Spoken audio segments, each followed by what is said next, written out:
All right, good evening, everybody. This is pick up from the last session where we were still doing the exploratory analysis for Kaggle's NFL Big Data Bowl 2025.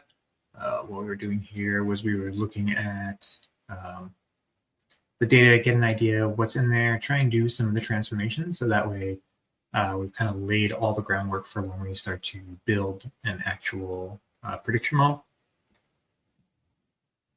And just give a overview of what you're trying to do. You're trying to use what you see pre-snap to predict what will happen post-snap.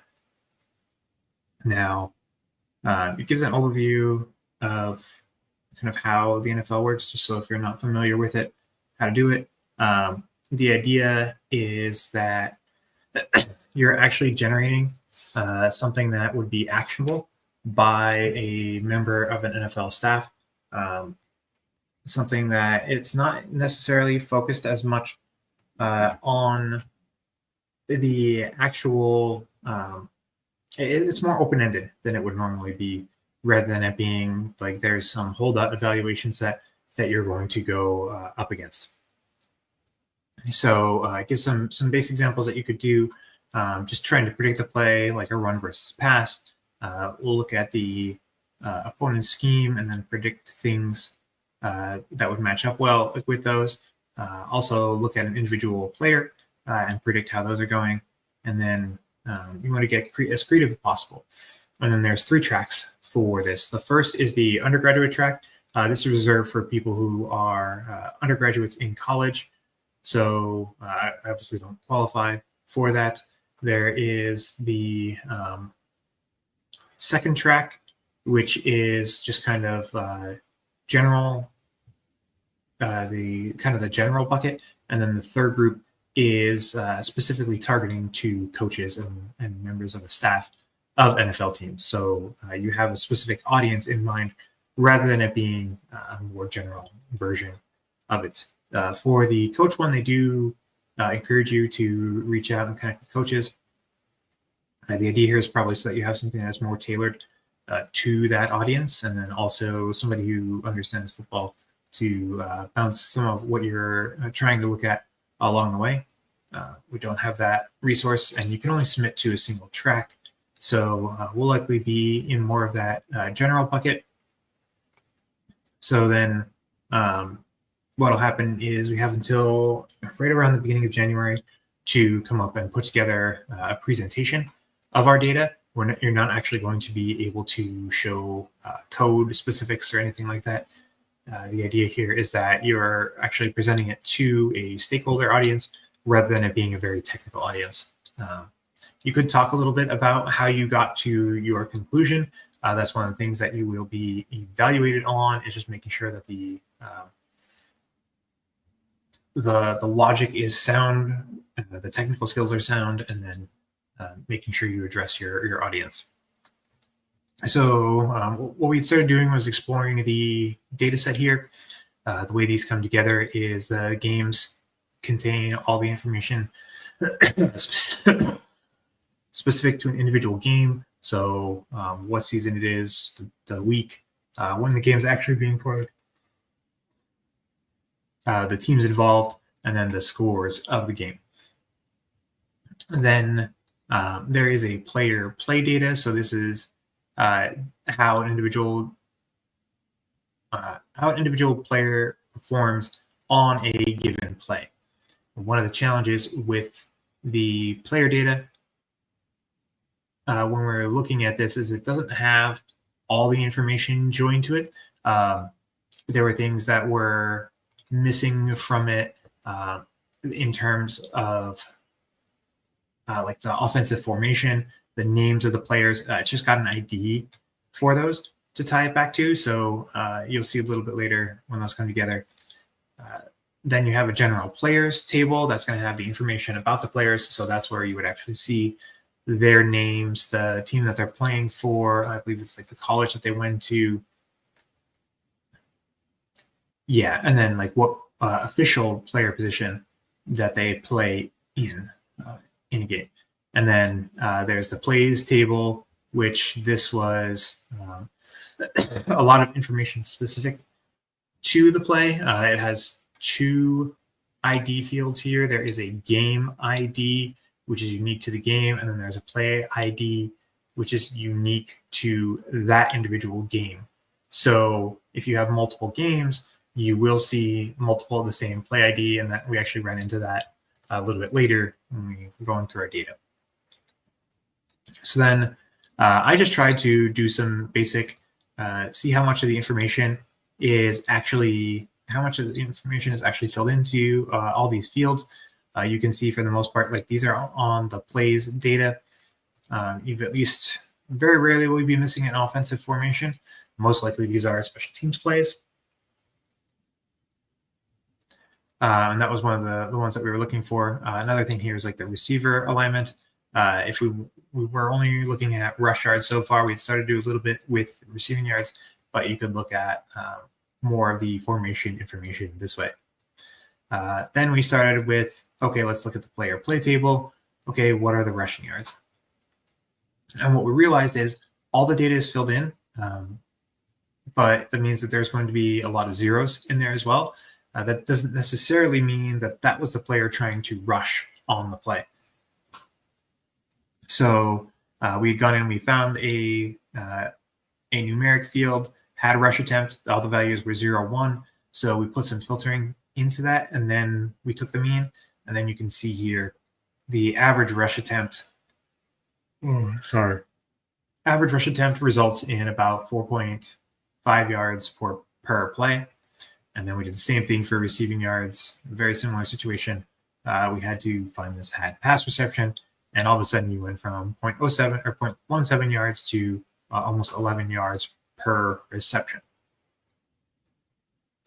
Then we tried to add some grouping to the information. So that way we had the team abbreviation directly in this table. So we could see, okay, well, in the season, Chicago was actually one of the best teams rushing in terms of yards per play. And then the inverse of that year, Tampa Bay was actually one of the worst. They were just under 3 yards per play. 3 yards per rush attempt. And then the same thing, so pass receptions. Interesting thing to note here is that they had to actually catch the ball. So I don't believe that incompletes are actually in this. So when a team actually completed the pass, who had gained the most yards on those plays, we have things like Miami, Atlanta, San Fran, Buffalo, and Philadelphia. So then we started to work to incorporate in information about the player, like what is the name of the people who had the most rushing yards per attempt, and then also the formation information. This allows us then to start to do a bit more breaking down in the later parts. So we got there from the players table. I only took the ID and the name of the player. It's not necessarily adding predictive power, but it's more useful when we try and come back to our results here. And then the same thing for the individual plays, getting the offensive formation. I just kept the game ID and the play ID because that's how we identify them, and then the offense formation for those, and then join those together. Part of the reason why we did this is when we looked at the individual rush stats here, where we were just taking the average number of rushes, it just gave us the ID. And then you can see here, we didn't even have the number of rushes at first. I was saying like the top 5 runners, you're talking about, they're all averaging like 17 plus yards a play. But then when we added the rushes in, you can see here, very few rushes. And the same thing was also true for the negative. So they tried it at some point during the season. It was a large positive or negative play, but that's really the only time that it was actually run. And then once we added some of the filters here, so let's just say that they needed to have a minimum of 10 rush attempts.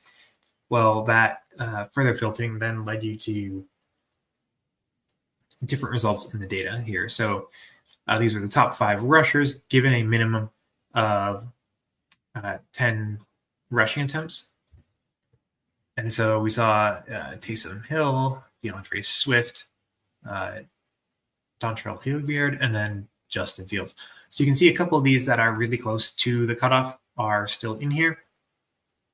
But then players who are more regularly touching the ball, you see these start to show up more. And then we were working to complete the process of joining in the formation data. This is where we had left off last time. We were trying to find out why does the rows go decrease massively. We go from about it's like 1070 rows down to 266. So we're losing like 75% of the data when we are joining here. And I'm not really sure why, because all we're joining by is the game ID and the play ID. So if we're comparing these, right, this is when you look at play formation and the rusher stats, because those are the two tables that are being joined.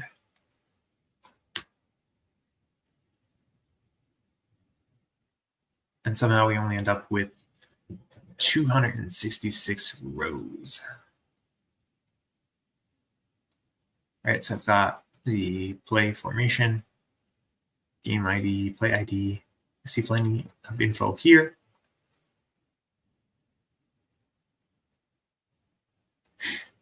I mean, if I just take this off, let's see.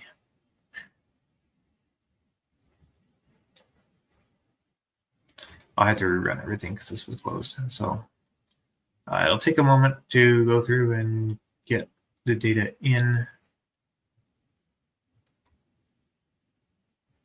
Okay, it is reverting to Python 3.9, which is fine.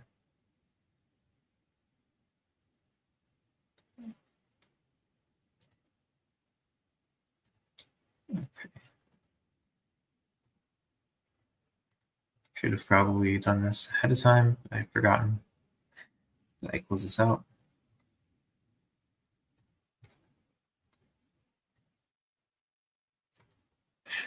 No.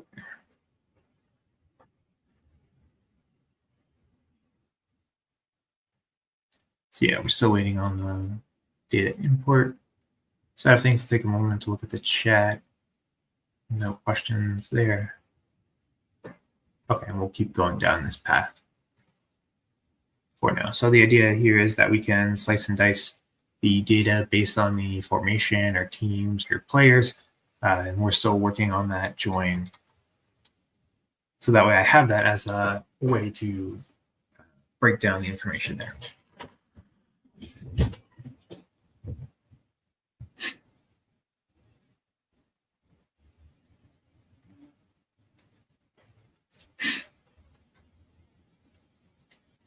We'll give that a moment to run. Take a look here.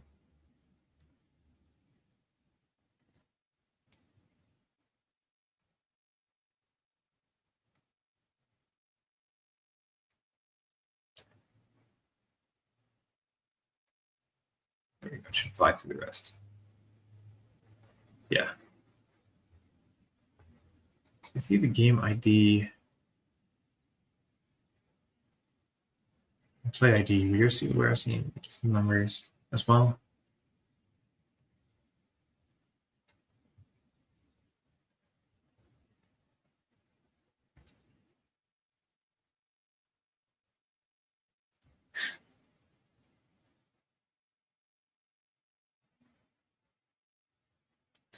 And why are we losing so many rows? If I change this to, let's just make this left join and see why so many are coming back. So left join will mean that it's going to prioritize the rusher stats table, trying to pull in the player formation and append it to it.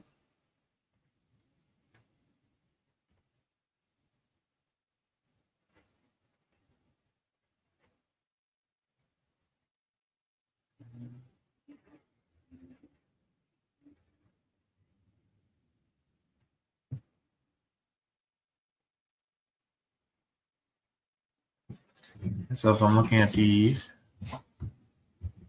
why is the play ID is not coming back, matching up?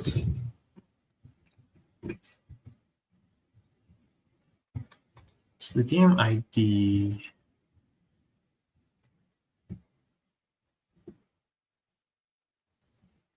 let's see. So it's joined on game ID, play ID, and the formation.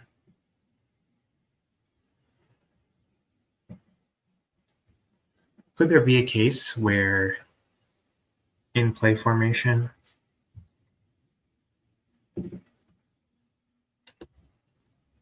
do this and then do value counts? The reason for this is, are we seeing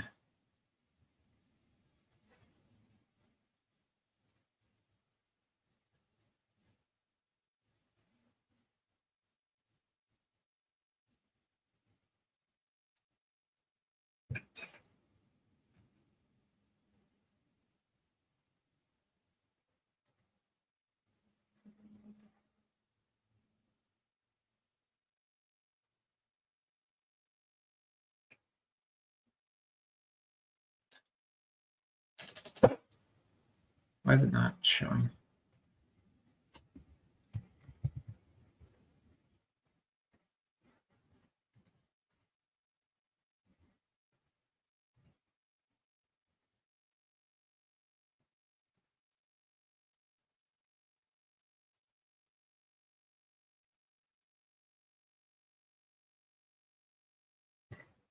So each plays in there once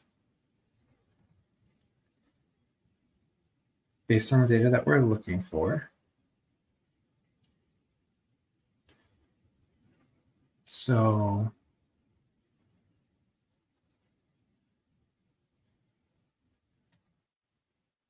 let's do this. Play formation.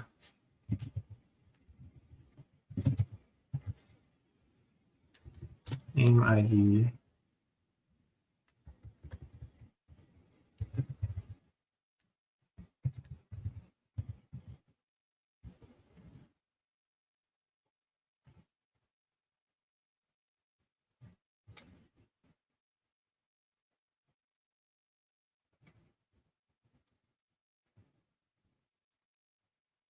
Do it this way. Play.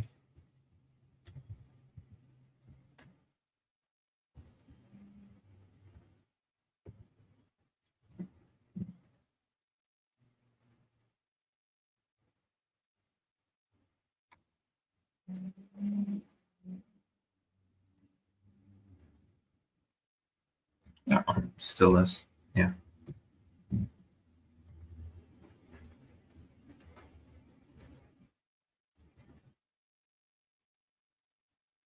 So this game ID is not in the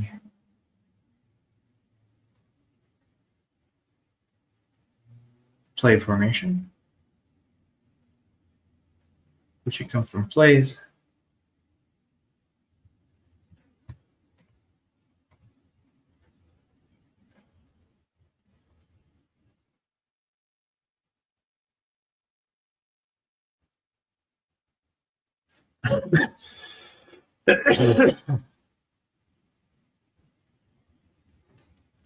So why is this happening where plays are left out?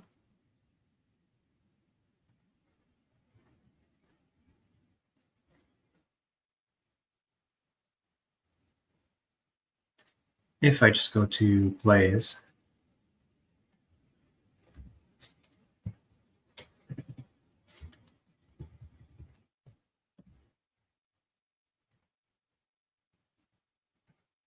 that game ID is not in the play set. But that was a game ID here.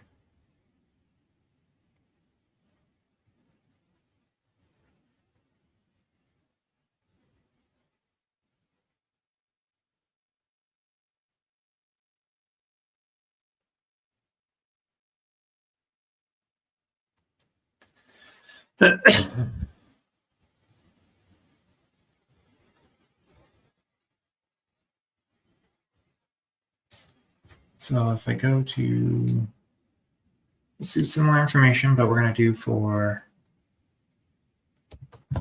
games.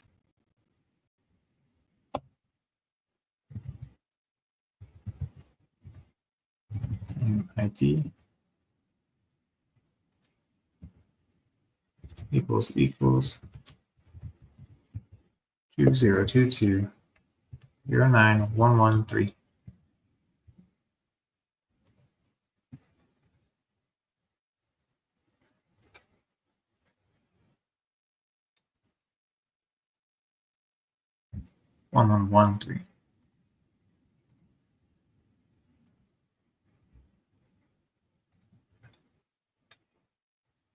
Right.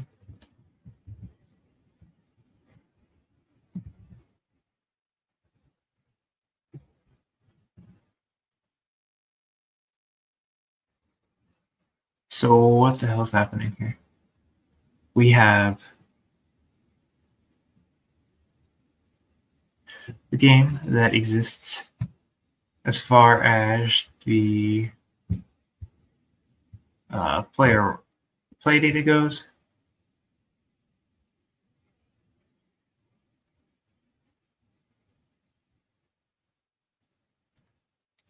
So if I go player play,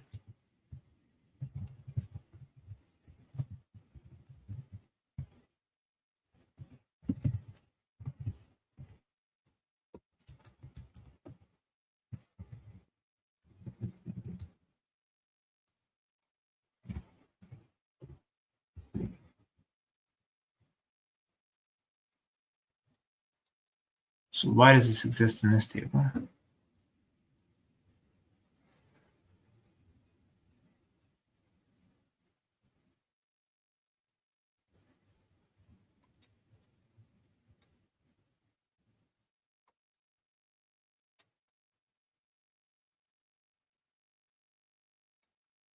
Rusher stats.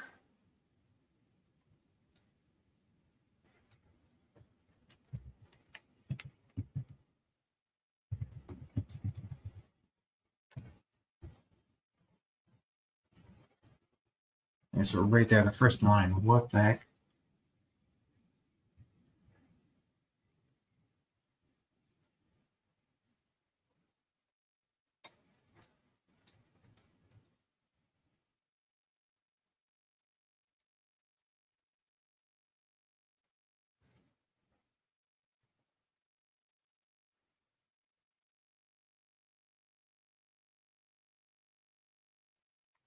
So rusher stats.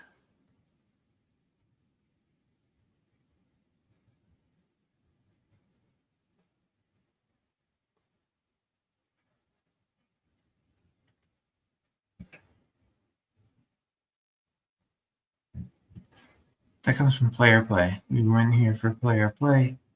This does not exist.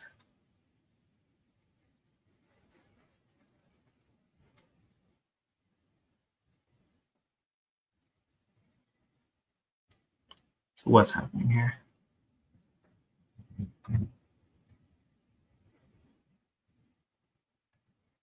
What is the piece of information that I'm not getting right?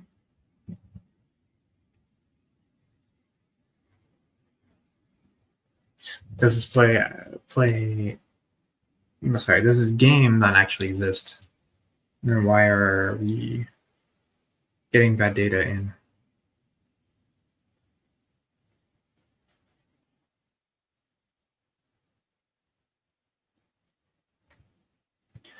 That doesn't particularly make much sense.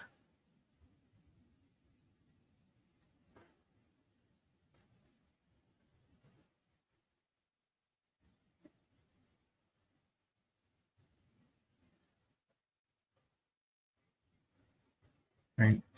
So player rush arts should be from player play and player had a rush attempt. If I go to player play and I search the game ID, it's not there. Is it because I'm treating it as a string and it's supposed to be a numeric?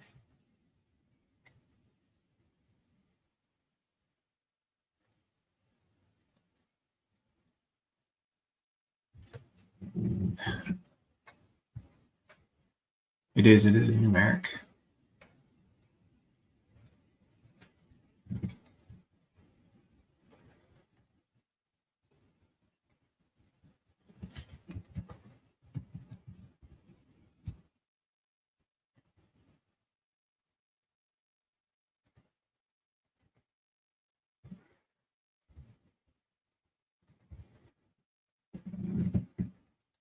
And yeah, we have tons of players there.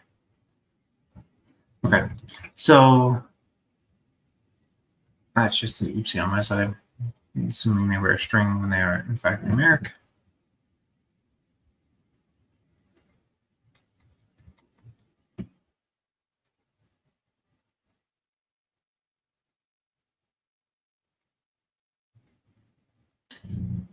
So if we go player play here and player play ID,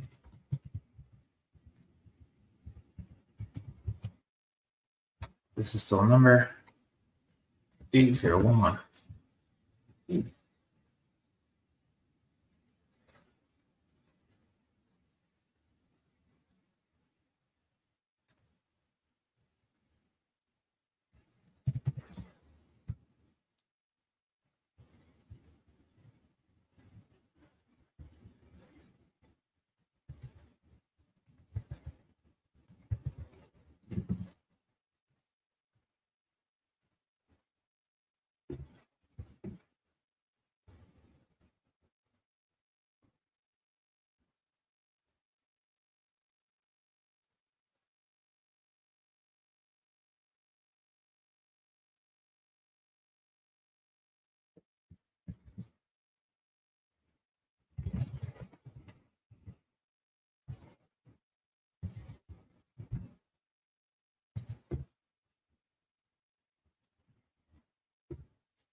This is a play to use your numeric.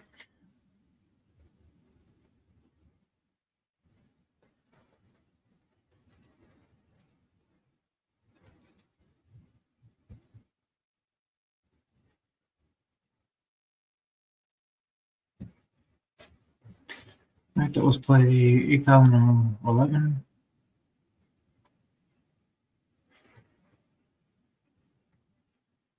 Five zero two three.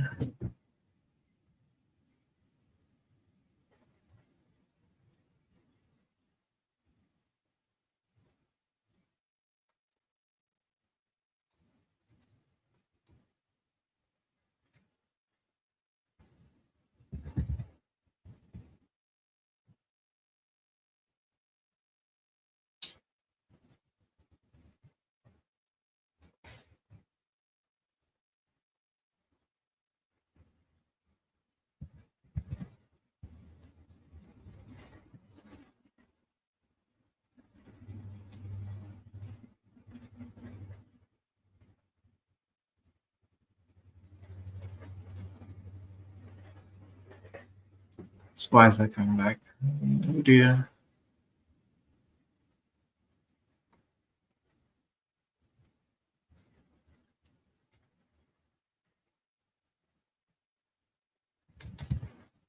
Just testing to see if this one had an actual thing.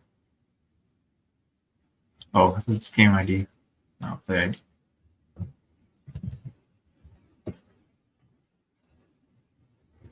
So see a bunch of those. Okay.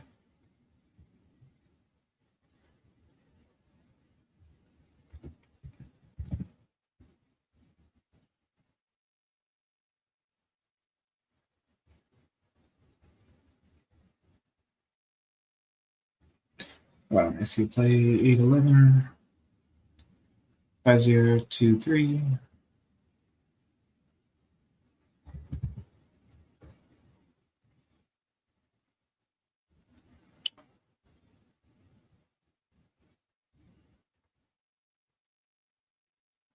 And so we're not actually getting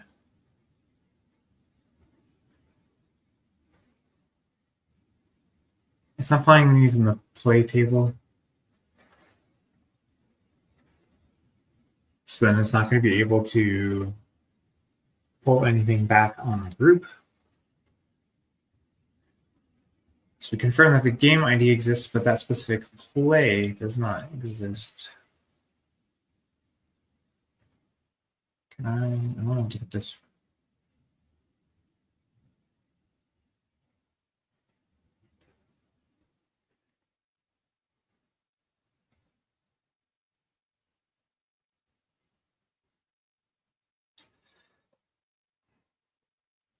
The idea here is that if we can find the tracking information, at least prove the play exists.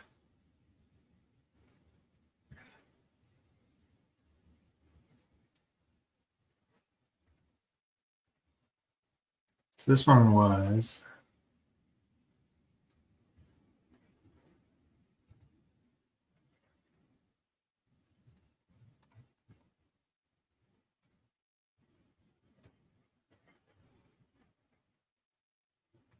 so here is 91113. And we should just 5023. Not a single result in the file. Are you kidding me?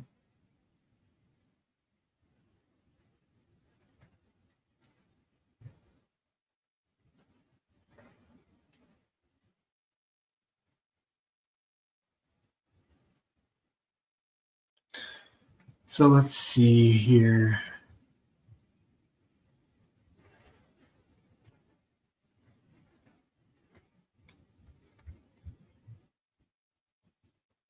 Wait, that's not the right week for 5023, right? Yeah, this one should be the 80111.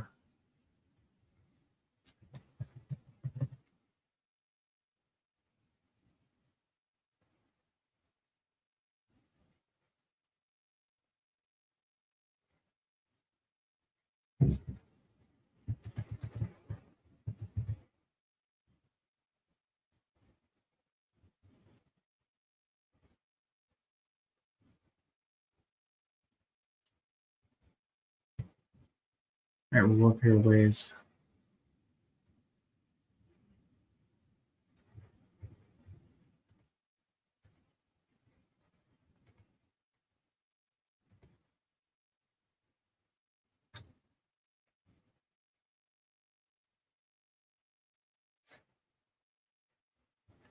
So the play exists in the rushing.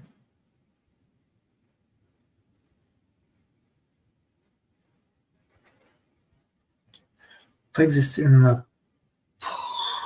Why does this not make sense to me?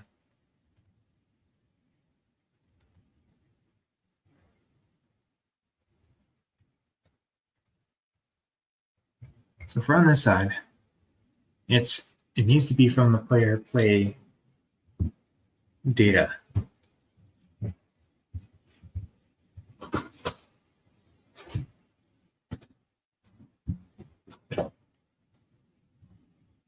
And we know it exists because we're doing the left join, so it's coming from this rusher stats group, which is the player play.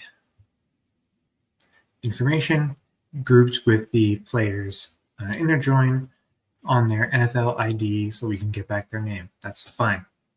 That is working. Then we try and merge in the formation data. And so we find a game and an ID from plays for this.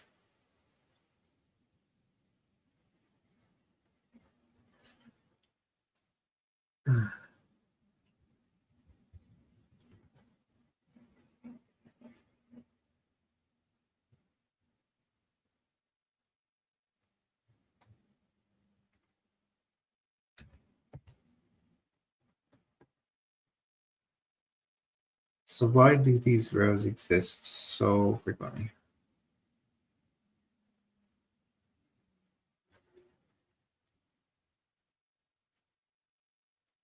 That doesn't.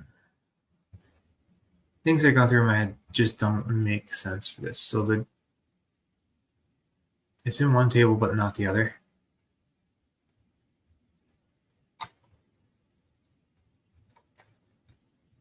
And for there to be so many occurrences here, do rush data,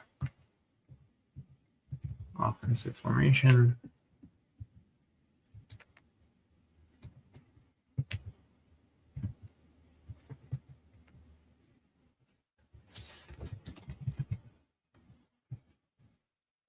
I think that's fine.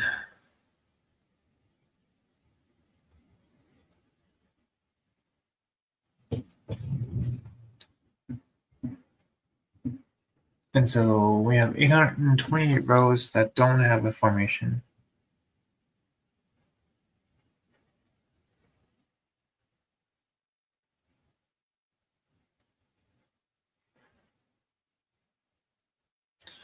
Let's see.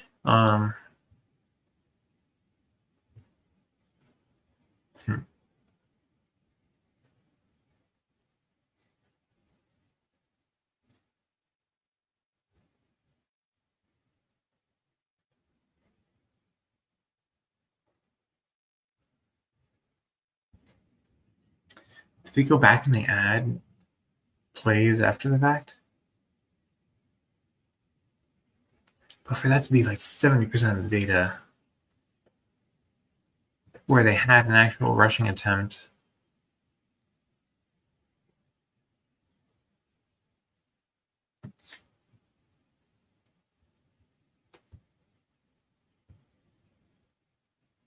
I really can't figure out, and my brain is not functioning for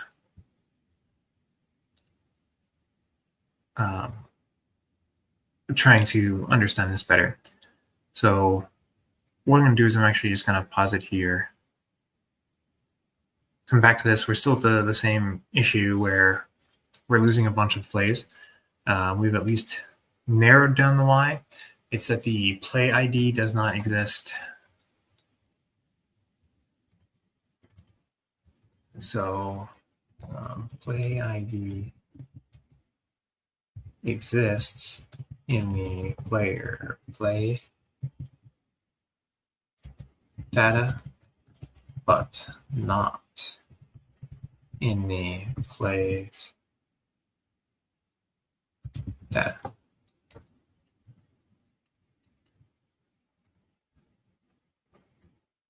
So what was another one here? 5023 doesn't exist.